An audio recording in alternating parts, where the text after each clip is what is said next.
হাটের পূর্ব সুন্দরবন সংলগ্ন ঠাকুরবাড়ি ঘাট এলাকা থেকে বনদস্যু আসাবুর সানা ও তার সহযোগী আলমগীর মীরকে আটক করেছে কোস্টগার্ড। এ সময় তাদের কাছ থেকে দুটি একনলা বন্দুক ও 4 রাউন্ড গুলি জব্দ করা হয়। আটক দুই বনদস্যু খুলনা জেলার দাকোপ থানার সুতারখালী গ্রামের বাসিন্দা।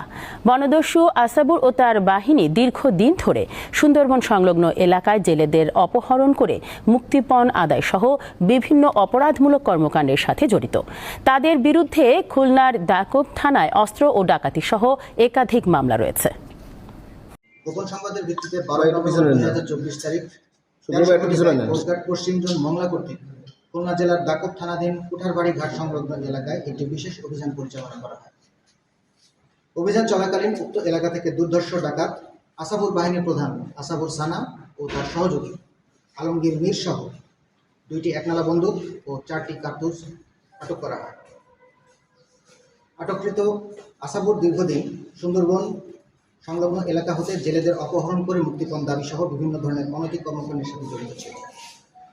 জব্দকৃত অস্ত্র এবং আটককৃত ব্যক্তিবর্গকে আইনানুগ ব্যবস্থা গ্রহণের জন্য দাকোপ থানায় হস্তান্তরের কার্যক্রম প্রক্রিয়াধীন রয়েছে। আটককৃত ব্যক্তিরা খুলনা জেলার দাকোপ থানাধীন সুতারখালী গ্রামে বসবাস করে। তাদের বিরুদ্ধে দাকোপ থানায় একটি অবৈধ অস্ত্র মামলা ও 2টি ডাকাতি মামলা রয়েছে বলে জানা যায়।